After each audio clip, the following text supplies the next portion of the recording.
الله يا الله الله سبحان الله الله يا الله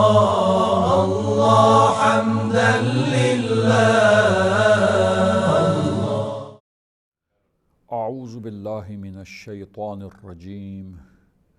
بسم اللہ الرحمن الرحیم. الحمد للہ رب العالمین والصلاة والسلام علی اشرف الانبیاء والمرسلین وآلہ الطیبین الطاہرین المعصومین. عزیزان گرامی، اللہ تعالیٰ کی تدبیر اور اللہ تعالیٰ کا جو انتظام اور نظام ہے، اور توحید در خالقیت اور توحید در ربوبیت و مدبریت، اور اسی کے ساتھ ضمن میں عزیزان گرامی یہ مسئلہ قضاء و قدر الہی کا پیش آتا ہے کہ یہ قضاء و قدر الہی ایک ٹرم اور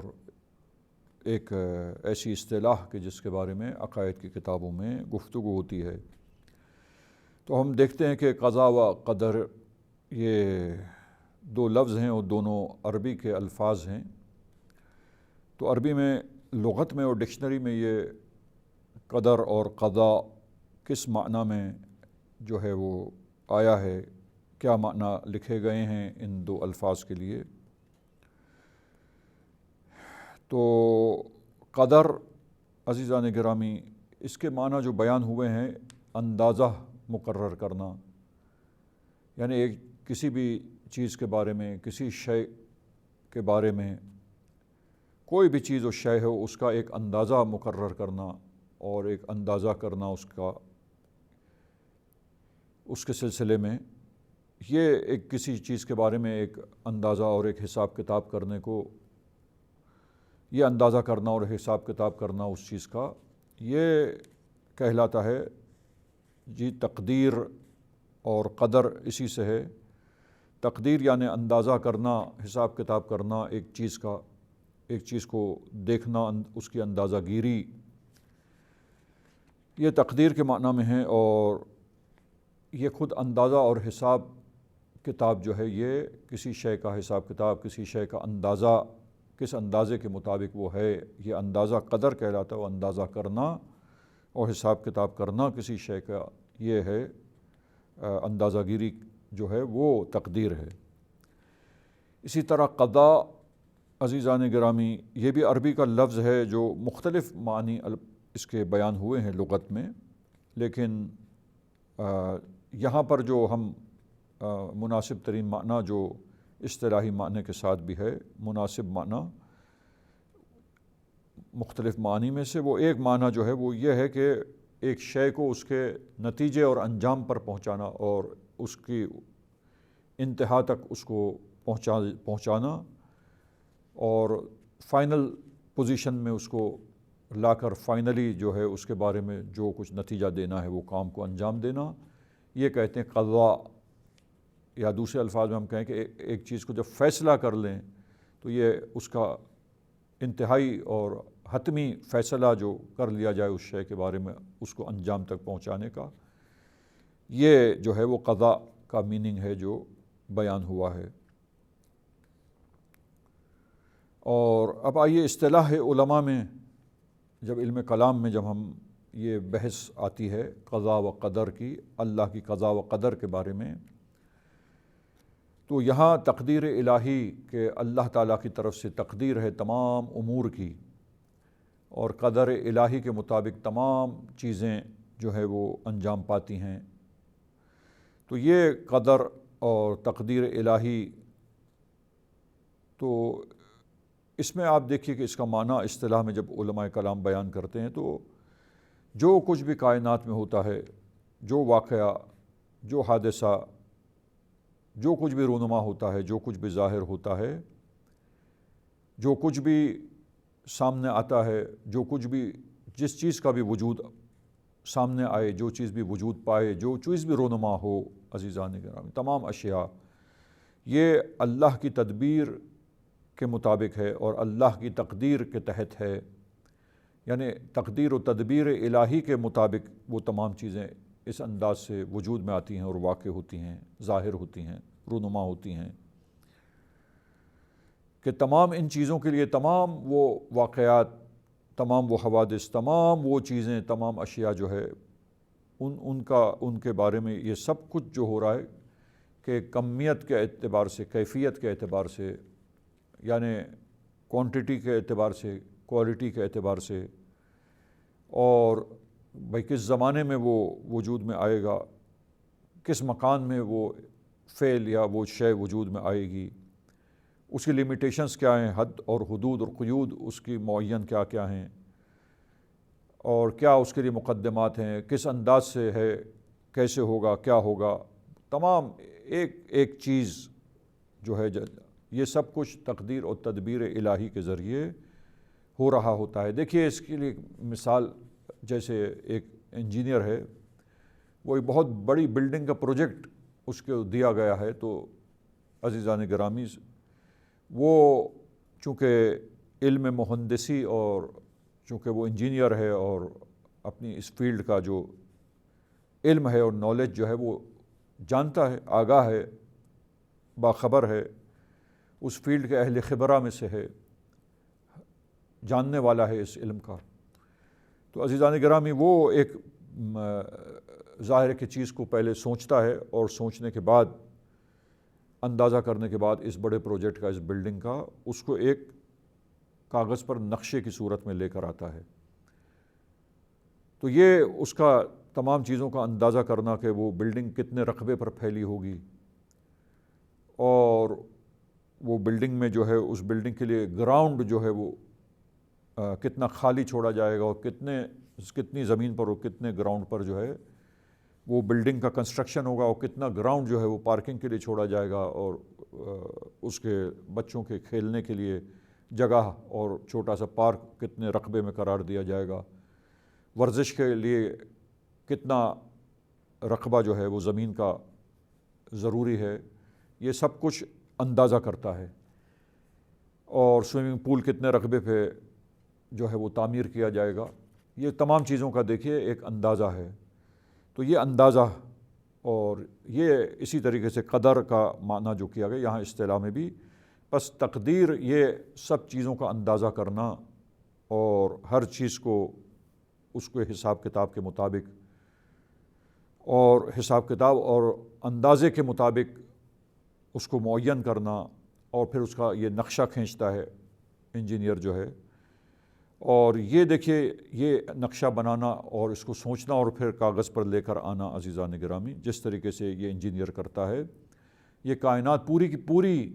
اور تمام اشیاء اور جو کچھ بھی رونما ہو رہا ہے کائنات میں، جو کچھ بھی حادث ہوتا ہے، جو کچھ بھی وجود میں آتا ہے، معزز سامعین، یہ سب کچھ اس کا اندازہ ہے۔ تو یہ تقدیر اور تدبیر، اللہ اس کا مدبر ہے، تدبیر کرنے والا ہے، تمام چیزوں کی اندازہ گیری اور اس کا ایک اندازہ کرنا سارے نظام اور دقیق چیزوں کے مطابق، قوانین کے مطابق، یہ تمام قوانین کو وضع کرنا قدرت کے، اور قدرتی قوانین بنا کر، اور ان قوانین اور ضوابط کے دائرے میں تمام چیزوں کو، تمام حوادث اور تمام وہ واقعات، تمام وہ چیزیں جو رونما ہوتی ہیں، ظاہر ہوتی ہیں عزیزان گرامی، ان سب کو اللہ تعالیٰ ان کا مدبر ہے، ان کی تقدیر کرنے والا ہے، ان کا اندازہ گیری کرنے والا ہے، کمیت کیفیت کے لحاظ سے، کوالٹی وائز، کوانٹٹی وائز، کس زمانے میں، کس مکان میں، تمام حدود و قیود، تمام وہ چیزیں کہاں سے اس کا آغاز ہوگا، کہاں پہ اس کا اختتام ہوگا، اور یہ آغاز اور انجام میں جو سیر ہوگی درمیان میں، اور یہ عرصہ جو گزرے گا نقطہ آغاز اور نقطہ انجام کے درمیان میں، ان نقاط میں وہ کیسی کیسی تبدیلیاں اس میں عارض ہوں گی، کس بنیاد پر ہوں گی، وہ مقدمات کیا ہوں گے، یہ سب چیزیں، وہ اسباب و شرائط، کن شرائط کے ساتھ اس میں، کنڈیشنز کے ساتھ، کن کنڈیشنز کے ساتھ کیسی تبدیلیاں آئیں گی، کیسی ہو جائے گی، اور کون کون سے موانع راہ میں آئیں گے، وہ کیسے ہٹیں گے، کیسے تکاملی سیر ہوگی، کیسے اپنے نقطہ کمال کی جانب آگے بڑھ کر پہنچے گی۔ تو یہ تمام چیزیں آغاز سے انجام تک ہر شے کے بارے میں، اور ہر چیز جو رونما ہوتی ہے، ظاہر ہوتی ہے، تمام امور کائنات کے، اس کی تقدیر و تدبیر وہ پروردگار عالم کرتا ہے۔ لہٰذا یہ جو ہے تقدیر الہی یا قدر الہی سے اس کو تعبیر کیا جاتا ہے عزیزان گرامی۔ بس اللہ تعالیٰ ان تمام چیزوں کو جو ہے وہ تقدیر کرنے والا اور ان کی تدبیر کرنے والا مدبر ہے۔ اور قضاء الہی عزیزان گرامی، قضاء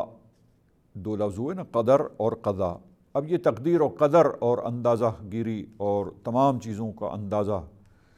یہ ہے۔ اور قضاء الہی کیا چیز ہے کہ جب تمام مقدمات اللہ نے اندازہ کر کے ایک چیز کے لیے فراہم کرنے ہیں، اس چیز کے ظاہری اسباب اور شرائط کو فراہم کرنا ہے، تاکہ ہر چیز، ہر کام جو وجود میں آتا ہے اس کے لیے اسباب کی ضرورت ہے، اس کے لیے اس سبب کے لیے کچھ شرائط مہیا ہوں آس پاس، وہ ان شرائط کے ساتھ اسباب جو ہیں وہ ان میں سببیت جو اللہ نے عطا کی ہے، وہ سببیت کے ذریعے مسبب وجود میں آئے گا، کام وجود میں آئے گا۔ موانع جو راہ میں ہیں وہ اگر رکاوٹ بنیں گے تو مسبب سبب سے وجود میں نہیں آئے گا۔ کس وقت وہ موانع ہٹیں گے، کیسے ہٹیں گے، کس طرح پھر سبب کی سببیت مکمل ہوگی، اور اس کی سببیت مکمل ہوتے ہی پھر اس سبب کا مسبب جو اللہ نے قرار دیا ہے وہ مشیت پروردگار سے، وہ اسی اندازے کے مطابق دقیق طریقے سے کیسے وہ وجود میں آئے گا، ظاہر ہوگا۔ تو عزیزان گرامی، یہ قدر جو ہے، یہ قضاء کا لفظ، اب قضاء الہی جو ہے عزیزان گرامی، یہ مقدمات اسباب جب اللہ فراہم کرتا ہے تو جب آخری مرحلے میں جب نتیجہ لینا ہے تو انتہائی مرحلے میں اور آخری مرحلے میں عزیزان گرامی جو فیصلہ ہے اس چیز کے بارے میں اور اس کو نتیجے تک پہنچانا ہے عزیزان گرامی، وہ مرحلہ جہاں پہ وہ حتمیت کی منزل میں اور یقین کے ساتھ وہ آخری مرحلے کے اندر آ جانا، تاکہ وہ رونما ہو جائے اور رونما ہو عزیزان گرامی، یہ قضاء الہی ہے جس کے تحت وہ چیزیں آخری مرحلے میں نتیجے کے اندر وہ آ جاتی ہیں، اور نتیجہ جو ہے اس صورت میں ظاہر ہوتا ہے جیسے اللہ نے تقدیر کی تھی، جیسے اللہ نے تدبیر کی تھی، اسی تدبیر و تقدیر کے مطابق اسباب و شرائط کا فراہم ہو کے وہ آخری مرحلے میں پہنچ کر منتج ہونا، نتیجہ خیز ہونا اور نتیجہ سامنے آنا، اور یہ حتمیت اور عینیت کی منزل ہے عزیزان گرامی۔ تو یہ عینیت اور حتمیت کی منزل میں لانا یہ قضاء الہی ہے تقدیر الہی کے بعد عزیزان گرامی، کہ جب عملی طور پر جو ہے وہ تمام چیزیں جو ہے وہ اس طرح رونما ہوتی ہیں جو جس اندازے کے مطابق اللہ علم رکھتا تھا اور اللہ نے اس کو قرار دی تھی، جو علم الہی میں تھا وہ عینیت اور حتمیت کی منزل میں اب قدرت الہی سے آتا ہے۔ یہ ہے قضاء الہی عزیزان گرامی۔ اب آئیے کہ یہ مطلب ہم نے کوشش کر کے اپنے معزز سامعین کے لیے واضح کیا۔ اس کے بعد اب نیکسٹ سٹیج میں اور اگلے مرحلے میں عزیزان گرامی قضاء اور قدر الہی کی اقسام بیان کی ہیں، اور وہ اقسام جو بیان کی ہیں ہم ان اقسام کو انشاءاللہ نیکسٹ پروگرام میں ہم اپنے سامعین کی خدمت میں پیش کریں گے کہ یہ قضاء اور قدر الہی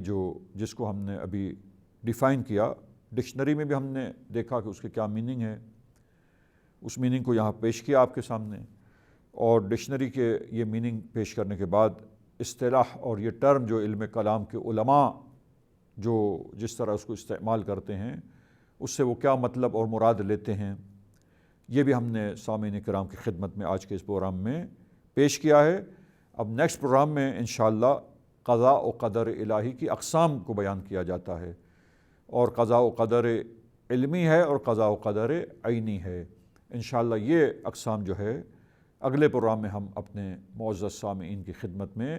پیش کریں گے، اور سلسلے گفتگو جاری رکھتے ہوئے ان اقسام کو سامعین کرام کی خدمت میں بیان کیا جائے گا انشاءاللہ تعالی۔ وصلی اللہ علی محمد و اہل بیتہ الطاہرین۔ اغفر لنا ذنوبنا